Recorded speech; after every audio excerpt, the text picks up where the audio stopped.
야곱은 외삼촌 라반을 떠나 고향으로 돌아오면서 복수하려는 에서를 만났지만 진실된 회개로 극적인 화해를 하게 되었습니다. 그리고 야곱은 세겜 땅에 정착했습니다. 그런데 그 땅에서 야곱의 딸 디나가 그 땅의 주장 세겜에게 강간을 당했습니다. 야곱의 아들들은 디나의 일로 크게 분노했습니다. 세겜은 디나를 사랑하여 혼인하고 싶어 했습니다. 세겜의 아버지 하몰은 혼인을 성사시키고자 야곱을 찾아가 그의 아들들에게 파격적인 조건을 제시하면서 혼인 수락을 요청했습니다. 그러자 야곱의 아들들은 분노를 숨기고 겉으로는 평화롭게 혼인을 받아들이는 척하면서 자신들과 교제하기 위해서는 모든 남자들이 할례를 받아야 하고 그리하면 혼인할 수 있도록 해주겠다고 했습니다. 야곱의 아들들은 복수를 위해 함정을 팠습니다. 그런 줄도 모르고 세겜은 성읍 남자들에게 며칠만 고생하면 자신의 혼인으로 인해 많은 이익을 얻을 수 있을 것이라고 설득했습니다. 세겜의 말에 성읍의 모든 남자들이 협조했습니다.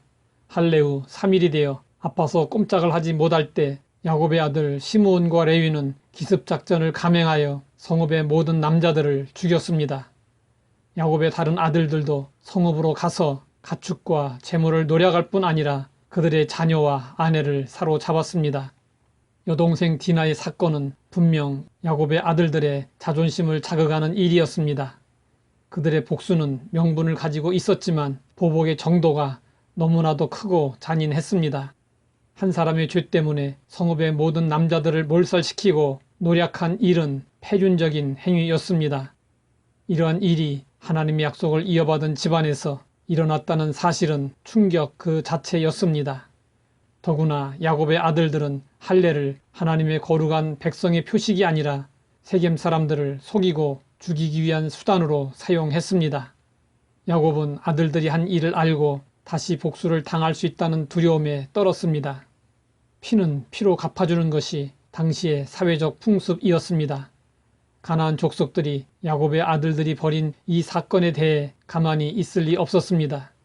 만약 복수를 당하게 된다면 야곱의 집안은 멸망당하고 맙니다. 야곱에게 두려움이 엄습해 왔습니다. 야곱은 아들들을 책망했습니다. 너희가 내게 화를 끼쳐 나로 하여금 이 땅의 주민 곧 가나안 족속과 브리스 족속에게 악취를 내게 하였도다. 나는 수가 적은즉 그들이 모여 나를 치고 나를 죽이리니 그러면 나와 내 집이 멸망하리라. 야곱은 복수를 두려워했습니다. 하지만 야곱이 진짜 두려워해야 할 대상은 사람이 아니라 징계하시는 하나님이어야 했습니다. 야곱은 왜 이런 일이 일어나게 되었는지 하나님께 물어야 했습니다. 그러나 야곱은 하나님을 까마득히 잊어버리고 눈앞에 보이는 사람들만 두려워했습니다. 야곱은 세겜에서 살 것이 아니라 베델을 지나 고향으로 돌아가야 했습니다. 그러나 형 에서의 복수에서 벗어난 야곱은 마음이 나태해져 하나님과의 약속을 잊어버렸습니다.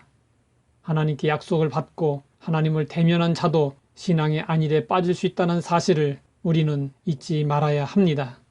하나님은 약속한 대로 살지 않으면 사건을 통해 깨닫고 돌아오게 하십니다. 영적으로 둔한 사람들은 징계를 받고 환난과 고통을 다 당한 후에 어쩔 수 없이 마지못해 돌이킵니다. 야곱은 뒤늦게 자신의 잘못을 깨닫고 하나님과의 약속을 지키고자 베델로 올라갔습니다. 우리의 신앙 생활도 이와 다르지 않습니다. 우리는 은혜를 받고 그 은혜를 유지하지 못하고 쏟아버리는 경우가 허다합니다.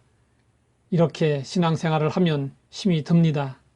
그런데 이것이 성도들의 전형적인 신앙 패턴입니다. 우리가 은혜를 받는 일도 중요하지만 유지하는 일은 더욱 중요합니다. 삶의 사건들을 통해 하나님이 깨우쳐 주실 때 우리는 속히 깨닫고 주님께로 돌아가야 합니다. 하나님 아버지, 야곱을 통해서 우리 신앙생활의 잘못된 패턴을 알게 하시니 감사합니다. 하나님을 두려워하며 살게 하시고 받은 은혜를 잘 간직할 수 있게 하옵소서. 예수님의 이름으로 기도드립니다.